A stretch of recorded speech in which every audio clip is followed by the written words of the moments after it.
Hello everyone and welcome back to our channel. Today I have some really creepy real life story that will leave you shocked. If you have ever experienced something terrifying, I would love to hear about it. You can send me your stories through this email and I will do my best to share them with everyone. And this email is in the description. Just one thing, make sure your stories are real. We want the really creepy stuff. No fake stories. Now, without wasting any more time, here is the story that will blow your mind.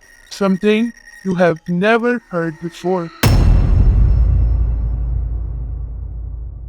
Do you ever stop and think about how lucky we are to have freedom? We can eat when we are hungry, drink when we are thirsty, walk outside and see sunlight. We don't even realize how much of blessing that is. But now imagine the exact opposite. Imagine being trapped in one single room. No light, no sunlight, just darkness all around you. The only food you get barely keeps you alive. There's hardly any water, and around you, insects, rats, bed bugs. Can you even picture that? How would you survive? How would your mind hold up?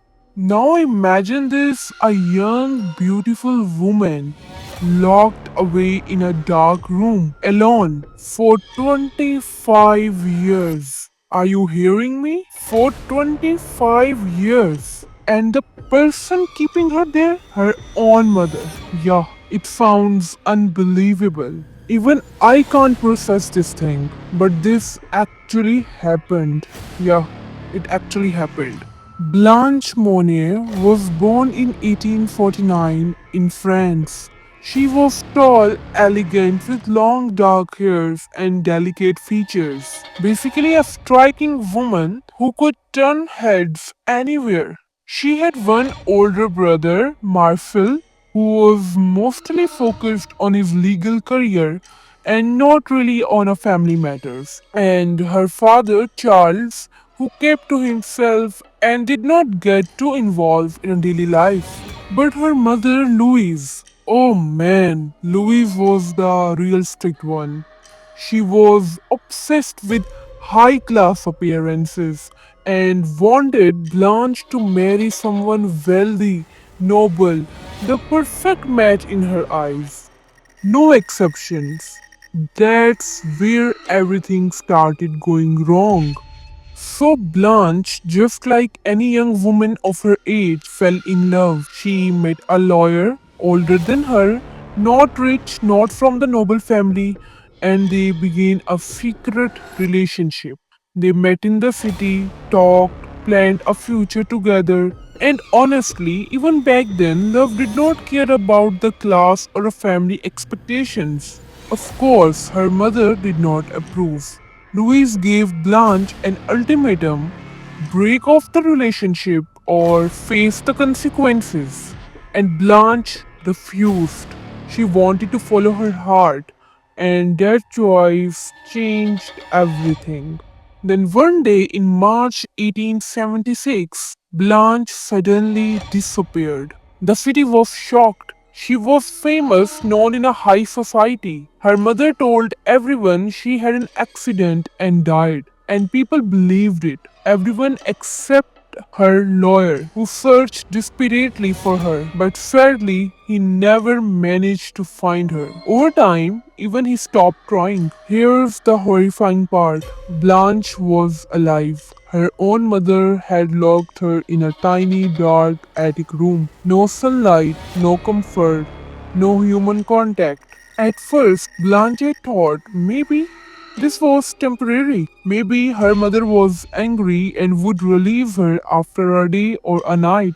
She waited, hoping. She cried, listened for footsteps, knocked on the door, but no one came. One day became two, two became a week. Eventually, she realized she was not going to leave that room. And it only got worse. Her mother was cruel beyond imagination. Blanche was given barely any food, and whatever scraps she got were thrown on the floor. There were no warm clothes, no washing or a grooming items, no toiletries. The attic was freezing, filthy, and full of vermin. Every day was fear, hunger, and total humiliation. She had no human contact for decades, only rats and insects as companions. Can you imagine that? Just sitting there thinking, maybe tomorrow she will let me out. And then decades pass. Blanche spent 25 years like this. Years turned into decades. At first, she resisted, holding on to hope, believing maybe her mother would eventually free her. But over time, isolation, despair, and hopelessness broke her spirit. She grew frail, her mind weakened by total loneliness. The only sound were rats scratching, the occasional footstep of servants, and the oppressive silence pressing down like a heavy weight.